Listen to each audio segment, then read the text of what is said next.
Welcome back to Teach a Man to Fish channel. In today's video, we're going to be restoring a carbon steel skillet. Let's go ahead and get started. Here we go with another thrift store score, $9.98 for a Matfer Bourgeat Skillet.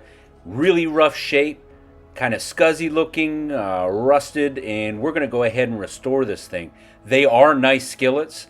The performance that they have, the gauge and thickness of the steel, I like the fact that it's rivet welded and not put on with mechanical rivets because those get kind of gross looking themselves. As a matter of fact, this skillet won Best Skillet Recommended on America's Test Kitchen. We'll also be getting the thermal imaging out so you can see the heat spread and the difference in cast iron and carbon steel. This is going to be fun.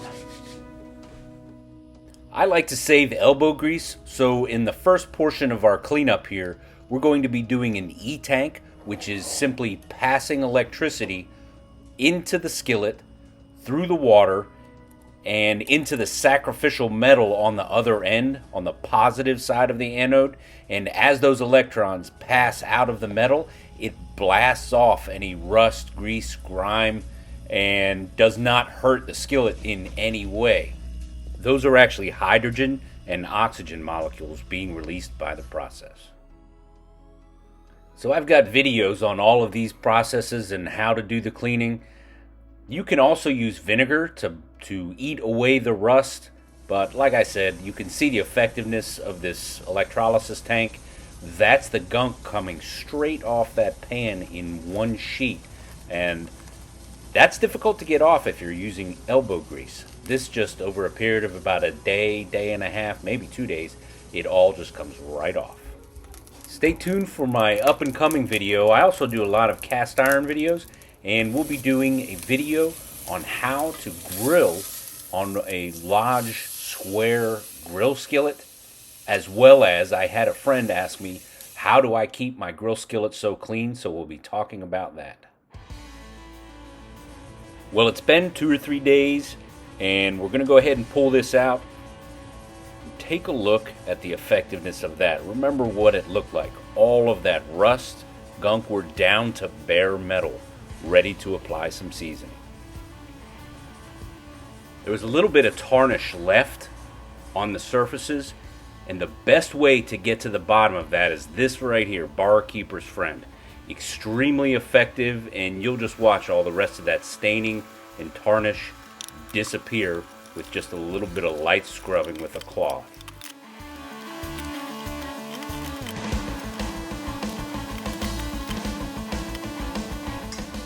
You'll see that there's some rust that's already starting to appear. When you get down to this bare of a metal, it flash rust is what it calls. It happens very quickly.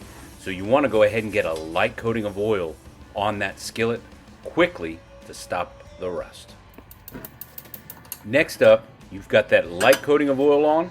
Go ahead and throw it on the stove, get those pores opened up, and do one final coating with oil to make certain that you have every surface covered, because the seasoning really gets intense from here.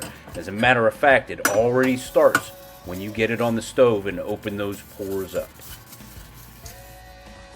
And I like to use grapeseed oil, put it in the oven at 500 degrees for 1 hour, and I've always got pans in various stages of needing to be seasoned, so as long as I'm running the oven, I might as well go ahead and throw my other cast iron in. The gold standard for nonstick is cooking a fried egg in your skillet. That's the true test of seasoning, but immediately after that, we're going to go ahead and cook some gorgeous New York strips. Out comes that carbon steel, and we did more than one coating on this and went straight into the egg test.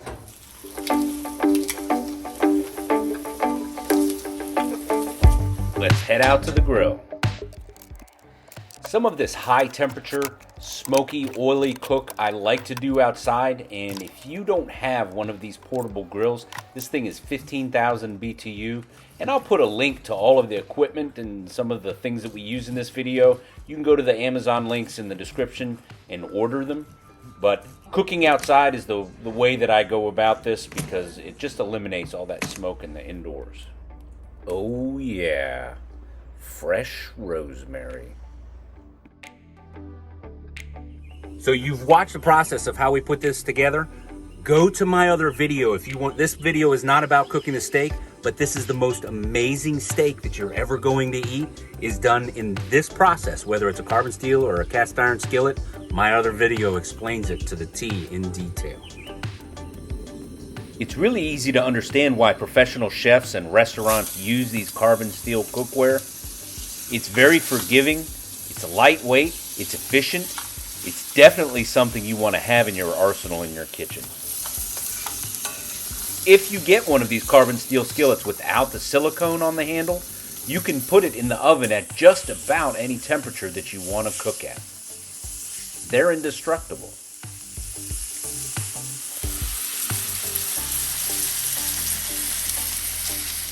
Cleanup is nothing more than dumping out the bits and the grease and giving it a wipe up. And look at the color that's gotten into that pan.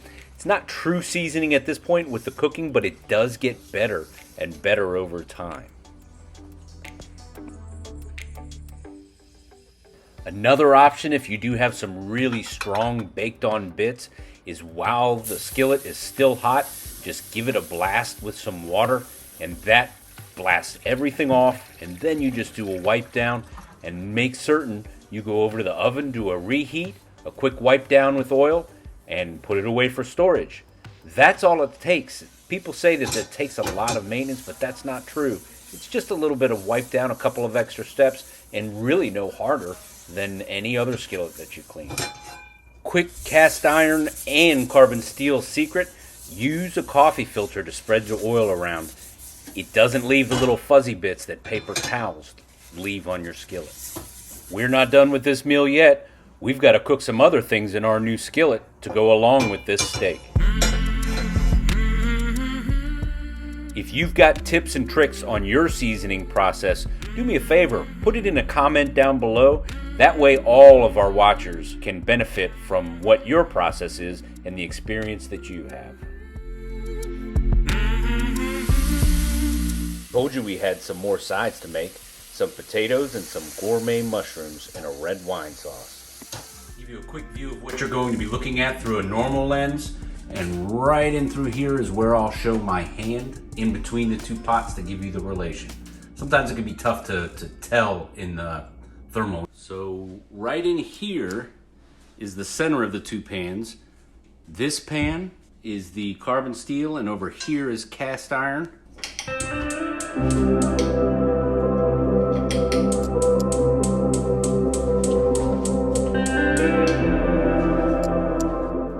Went ahead and went to fast forward so you don't have to sit there and just watch this as it heats up in normal or slow motion.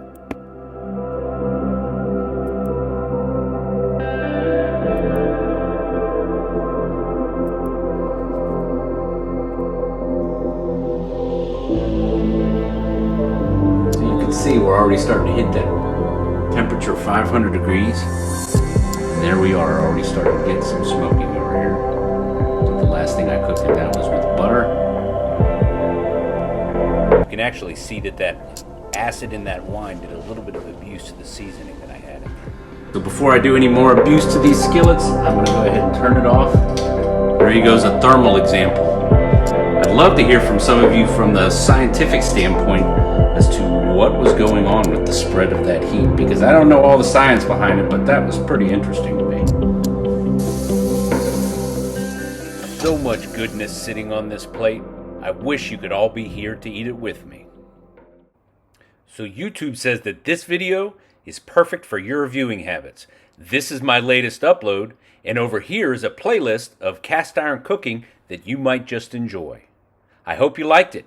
If you did, please click like, subscribe, share, and come on back for more.